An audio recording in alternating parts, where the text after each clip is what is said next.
a guide to your ALEKS online homework, which is going to be a big part of your experience in Chemistry 103.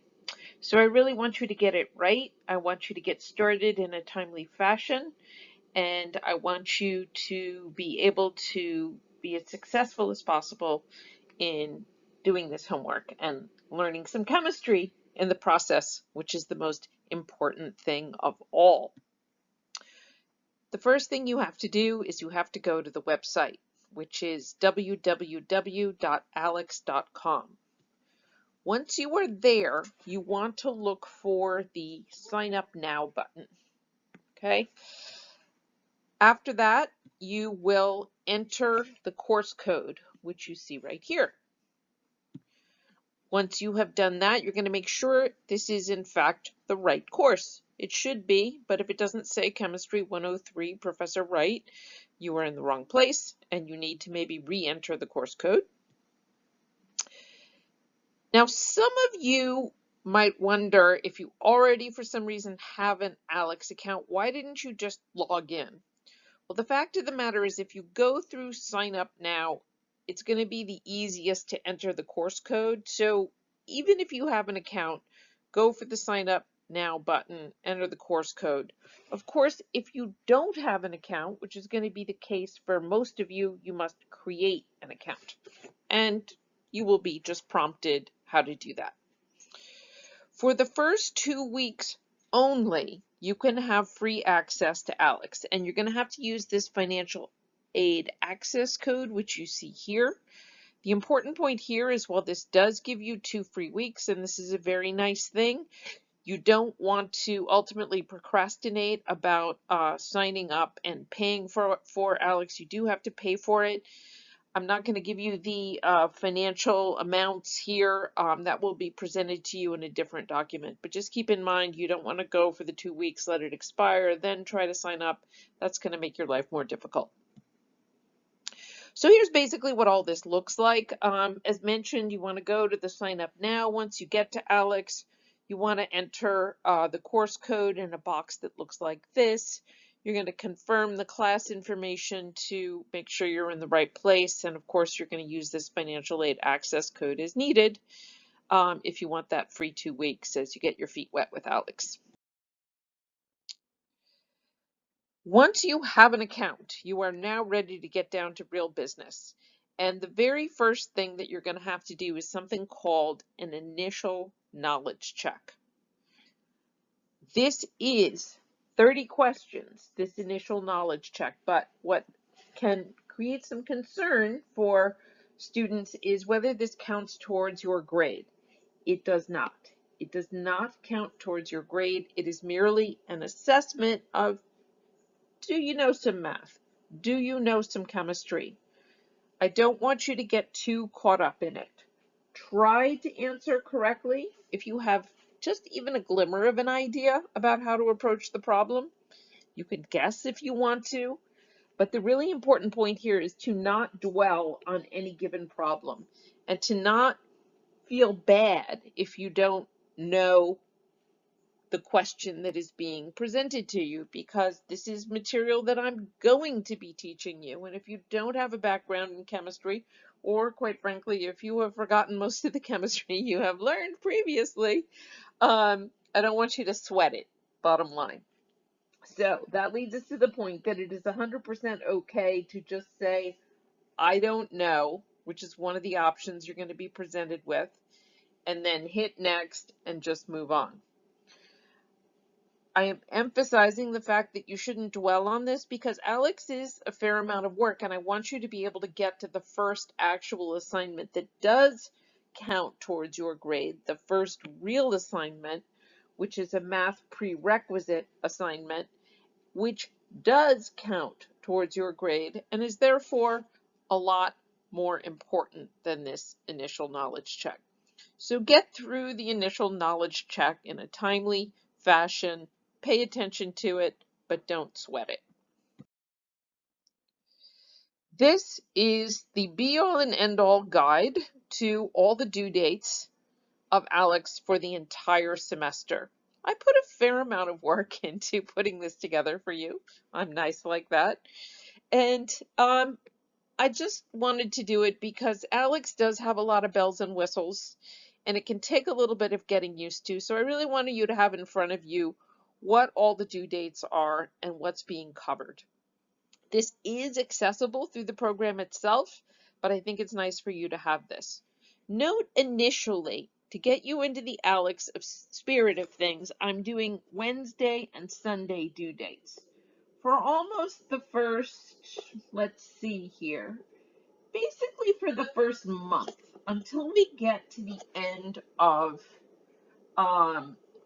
September almost, you're going to have Wednesday, Sunday due dates. This is to get you into the spirit of working regularly on ALEKS, because it is, as I say, it can be a little time consuming because you have to answer the problem presented to you 3 times in a row correctly in order to be able to move forward. So you need to not wait until the last minute with the ALEKS approach, more than other homework systems, I would say. So this, again, Wednesday, Sunday, get into the groove, get into the rhythm. And then once you have developed some good study habits for the rest of the semester, it is going to be every week, due on Sunday. All of these are due at 11:59 p.m. for you night owls. So I'm not going to go over this in any more detail. I will point out one thing, however. Notice that I do put in where the exams are going to fall relative to your homework assignments. The dates of those exams I will also be communicating to you, but this just gives you the overall scheme of things. Knowledge checks. What is a knowledge check? It happens at the end of the objectives, sometimes referred to as assignments. Those are synonymous, by the way. Objective, assignment. It's the thing that's due at a certain date. These happen after you have completed the objectives that relate to an individual chapter. You are going to hate them. I can say that with some confidence because I've taught with ALEKS a couple times now. Don't shoot me. This is a departmental decision to implement ALEKS. It's in every general chemistry course that you're going to possibly take at City College. So what is a knowledge check and why? When you do these objectives, as I just pointed out, you have to answer questions 3 times in a row correctly before you can move on and before you can complete your assignment and get full credit. So it might seem to you a little excessive after you've been through all that. At the end of the chapter, ALEKS is going to test you on your knowledge.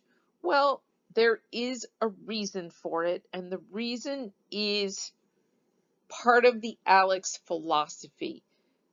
When you have completed the objective, ALEKS deems that you have learned the material. When you can demonstrate your knowledge on a knowledge check, ALEKS feels that you have mastered the material. So there's a difference between learning and mastering. Going into an exam, what do you want? Do you want to have learned the material, or do you want to have mastered the material?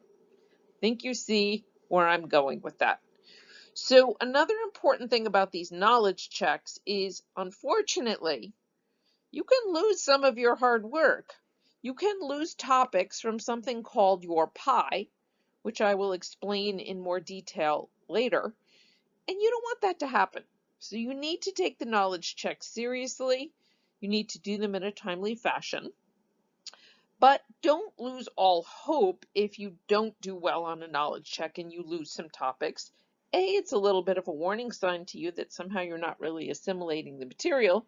But the good news is you're going to be given an opportunity to make up these topics. It's just that that's more work for you. So you want to avoid more work, as far as I'm guessing.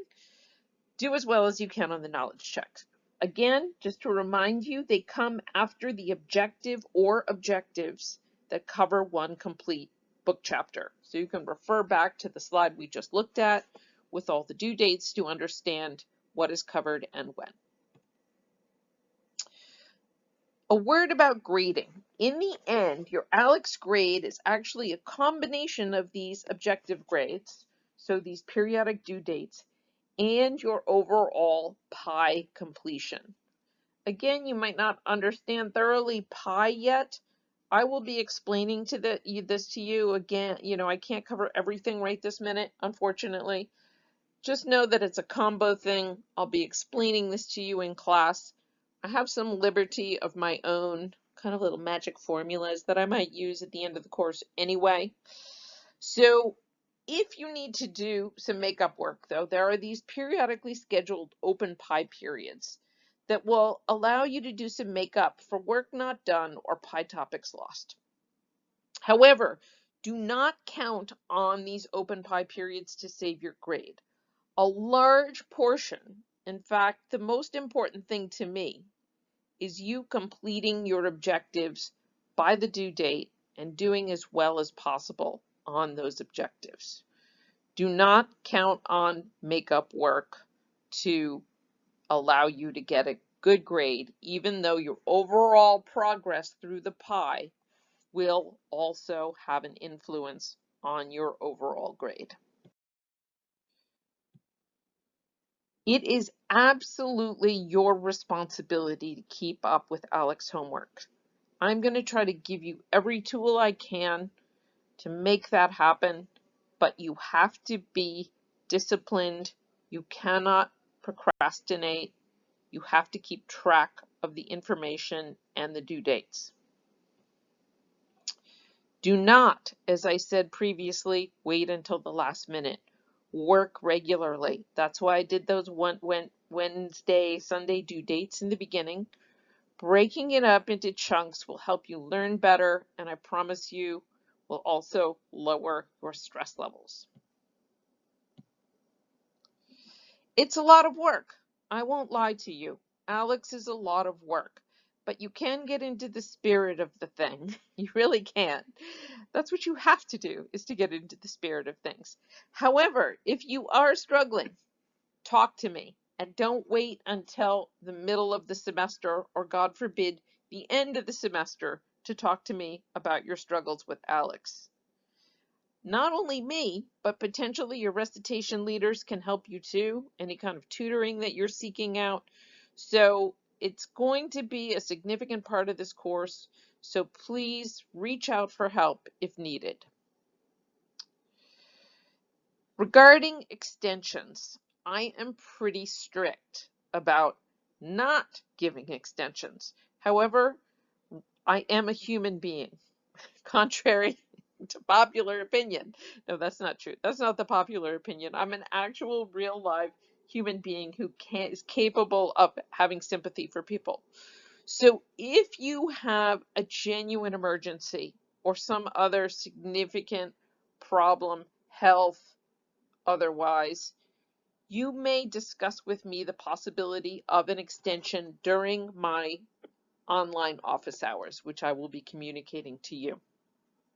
The surefire way to alienate me regarding an extension is just sending an email saying, I need an extension for ALEKS, please give it to me. Don't do that. Come talk to me. That will give you a much better chance of getting that desired extension if you really need one. So, as said, for truly legitimate reasons, I will entertain an extension. But this is typically the extension and not the rule. So chemistry is work. Chemistry takes some commitment. So that's the moral of the story. And so this should really get you started with ALEKS. I think get going as soon as possible. Get through that initial knowledge check. Tackle that first assignment and get a jump start on things. So, don't let this get in front of you, or don't let you get behind this, however you want to look at it. Okay, words of wisdom from Professor Wright, and I will see you and talk to you soon.